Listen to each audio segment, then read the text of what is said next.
Zetu za TV47 matukio awamu hii ya saa 7. Asante sana kwa kutuchagua, lakini kubwa zaidi kwa kututeua kama kitovu cha habari za kweli na za kuaminika. Mimi wako Andrin Kilemi, tuandamane sote hadi tamati. Familia ambazo watoto wao wamejikuta katika vita vya Urusi na Ukraine zimesitisha maandamano yao baada ya kukosa idhini kutoka kwa maafisa wa usalama. Sasa tuvuke hadi bustani ya Jivanjii ambako familia hizo zinazungumza na wanahabari.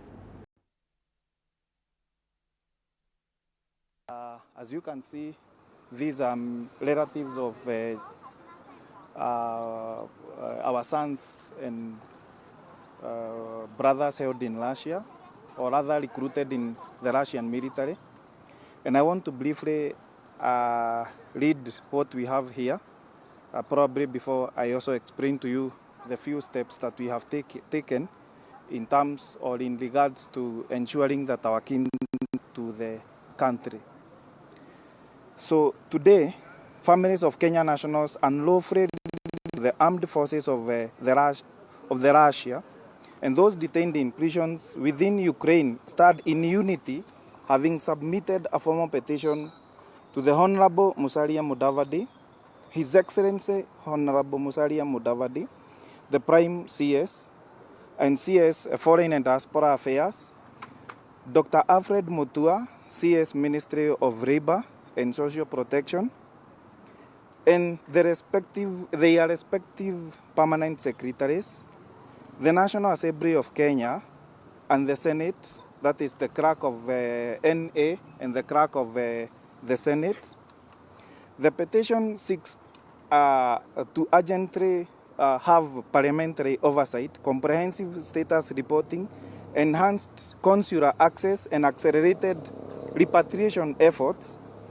Families allege their loved ones were enticed by forced employment opportunities and trafficked at the fraudulent presences, leaving them in harm's way or detained abroad.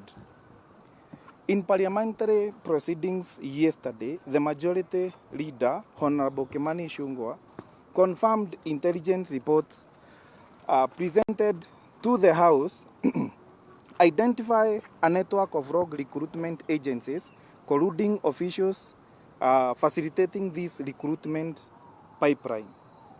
In his statement, he also highlighted collusion involving officials from Directorate of Immigration Services, Directorate of Criminal Investigation, that is the DCI, the Anti-Narcotics Unit, ANU, and employees of both the Russian Embassy in Nairobi and the Kenyan Embassy in Moscow.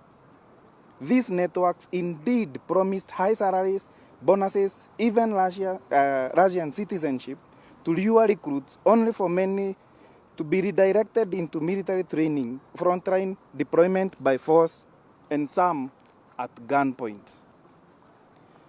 Honorable Kimani Ichung'wah told Parliament that over 1,000 Kenyans have been recruited through these channels, with many now in combat roles, others hospitalized, missing, or detained, and a number already repatriated after injury.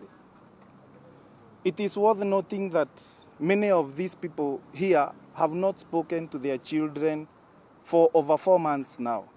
This leaves us with lots of questions on their welfare. How are they? Could they have been killed? Could they have been in Ukrainian prisons? And as such, we did a plea with the government to work on repatriating our children back to this country.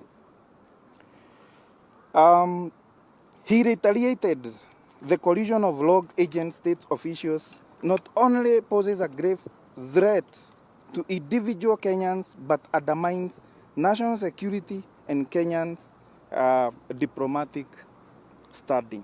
The majority leader urged immediate government action to identify and hold accountable those implicated and to strengthen regulation of overseas recruitment processes to prevent further exploitation. We strongly echo his words in unison, and we demand justice for our sons, brothers, with immediate effect.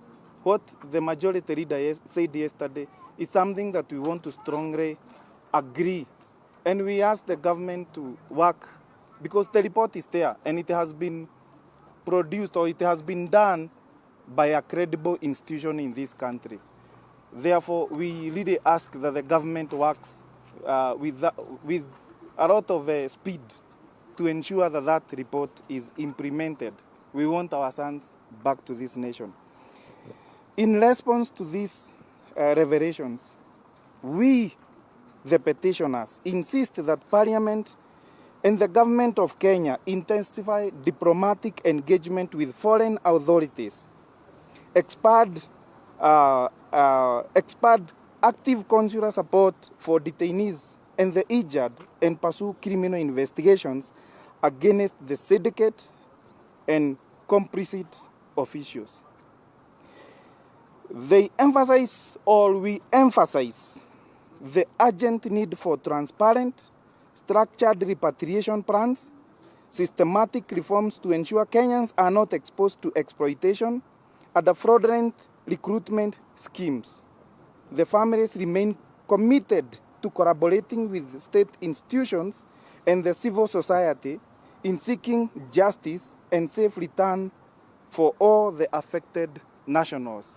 And as I said earlier, or rather, we had met here to do a procession to the Russian embassy and also to the Kenya Railways headquarters, because we also wanted to go to Musalia, His Excellency Honorable Musalia Mudavadi's office, and we had actually requested the police to give us security and allow us do that. Unfortunately, due to technical problems, of course, some of them legal, we have not gotten the clearance, so we cannot proceed with the procession. We had served the OCPD Centro, OCS Centro, OCS Kamukoji, and the regional registry, that is RPC. But unfortunately, we are not able to do that because we are yet to get clearance from the police, and that is the letter that we had done. We are intending to do another one today, and we will have this procession done next week on Thursday. As I said, we have also done a petition to Parliament. Naam, mtazamaji, tuzidi kukutaarifu na ni kwamba mwenyekiti wa ODM Gladys Wanga